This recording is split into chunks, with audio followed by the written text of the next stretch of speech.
Hello and welcome. Today I altered some balls to look like Easter eggs, and we're starting off with the baseball. Traced some guidelines and then I piped on top of that with some red royal icing. Once the red line had some time to crust, I then flooded the center section, let that crust before flooding the two outer sections.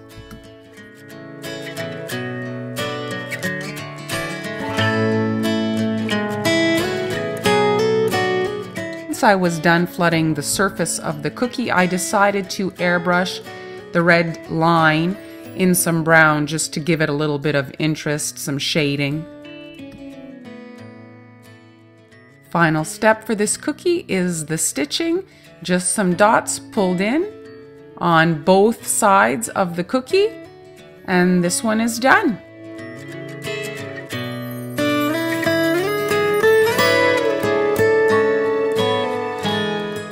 Now on to the football cookie. First I added a guideline, a straight line down the middle, and flooded the first half of the cookie, let that crust, and then I was able to flood the second half.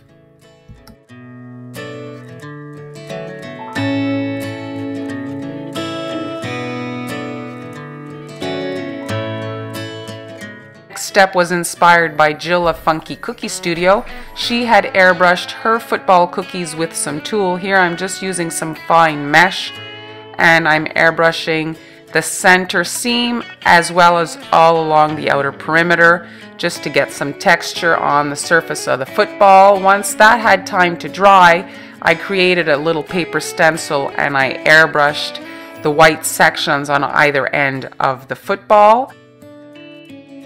The last detail on the football is some stitching using a 1.5 tip and some white royal icing, and I'm adding the center stitches to the football egg cookie. Right along to the basketball version.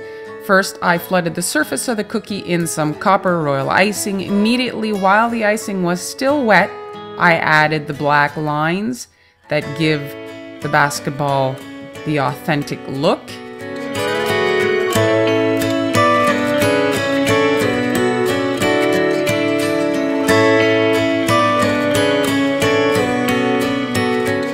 The airbrush detail is obviously optional, but it does add to the look of the cookies.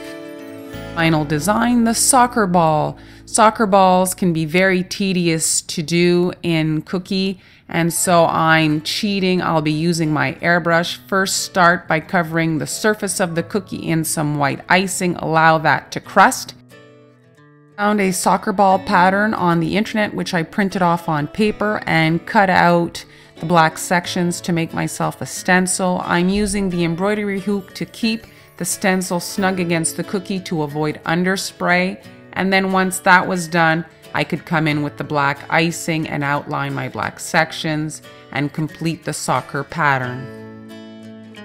I hope the little athlete in your life enjoys these cookies. Thanks so much for watching, and I'll see you next time.